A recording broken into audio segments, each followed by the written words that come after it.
Until we figure out what is happening in this town, we won't stop. Come on! Kelly Prime's son Kyle is one of at least 7 kids in Ripon, California who've been diagnosed with cancer over the last 4 years. She and another mom first removed a cell phone tower from a local elementary school campus. Now they're taking a closer look at a dangerous chemical found in the town's water supply. My gut tells me that something is here that's causing these issues. This site in Ripon was once home to a Nestle plant that used trichloroethylene, or TCE, to decaffeinate coffee until the 1970s. Nestle discharged the plant's wastewater into the city's sewers. The company says for more than 30 years they have implemented cleanup and water protection measures to ensure levels do not exceed California standards. TCE was recently found in one of 5 city drinking water wells. This is the well where they found the TCE. Yes. The city of Ripon says TCE levels reached 90% of the EPA maximum allowed in drinking water last summer. The well was turned off 4 months later. The city says the water meets all established drinking water standards. University of California, San Francisco scientist Vina Singla says when it comes to chemicals like TCE, there are no safe levels of exposure.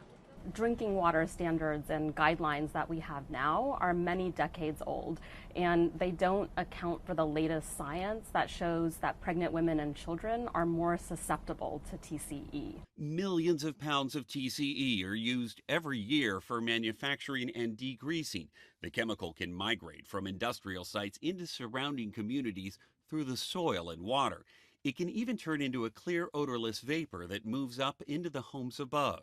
We know it can cause cancer by any route of exposure. So what that means is whether you breathe it in, whether you drink it in contaminated water, we're concerned about all of those exposures.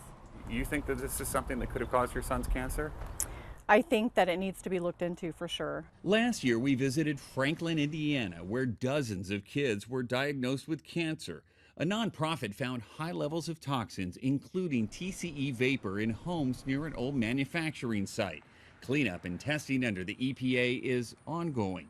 Carrie Reinhardt lost her daughter to brain cancer. We used our kids as a canary in the coal mine in our town.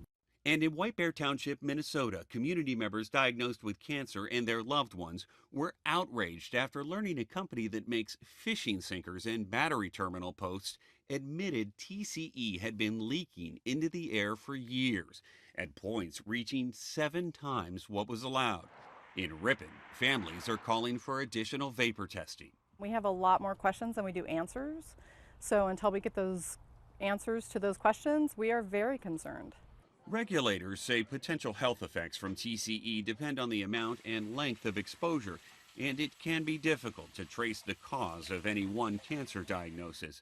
But Prime says after seeing her son's battle firsthand, she'll do anything to prevent other parents from experiencing the same pain. It was hell. I mean, it's life altering. He's sick every day, losing weight, losing his hair. Your son's in remission now. What keeps you going? The fight that these kids have in them, like, we have to show them that we will fight for them. Carter Evans, CBS News, Ripon, California.